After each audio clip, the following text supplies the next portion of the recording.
మహిమ స్వరూపి అయిన మా పర్లోక తండ్రి, సర్వాధికారి, సర్వోన్నతుడా, దీనులను అల్పులను మమ్మల్ని ప్రేమించి మీ గొప్ప రక్షణ వరకు మాకిచ్చి మీ శ్వాసానికి కుటుంబానికి మమ్మల్ని వారసులుగా చేసుకున్నారు.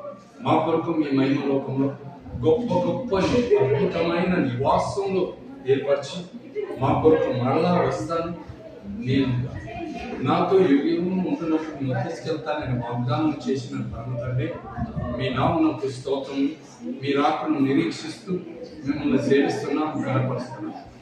అయినను భూమి మీద మేము జీవించు పర్యంతం మాకు ఒక నివాసం అవసరం, మాకు ఒక క్షేమబద్ధతమైన గృహం అవసరం కనుక మీరు మాకు ప్రతి అవసరం ఇస్తానన్నాం కనుక మీకు ఎలా స్థితిస్తున్నాం. ఈ దినమున నాకు సుమ వారికి ఈ చక్కని ఒక గృహాన్ని మీరు ఇచ్చినందుకు స్తోత్రం. ఇక్కడ వారైనా ఎవరు నివాసం చేస్తారో నెమ్మదిగా, సంతోషంగా, ఆరోగ్యంగా, క్షేమంగా ఈ గృహంలో నివాసం చేసి ప్రతి విషయంలో మిమ్మల్ని గణపరిచే కృప వారికి తెచ్చింది.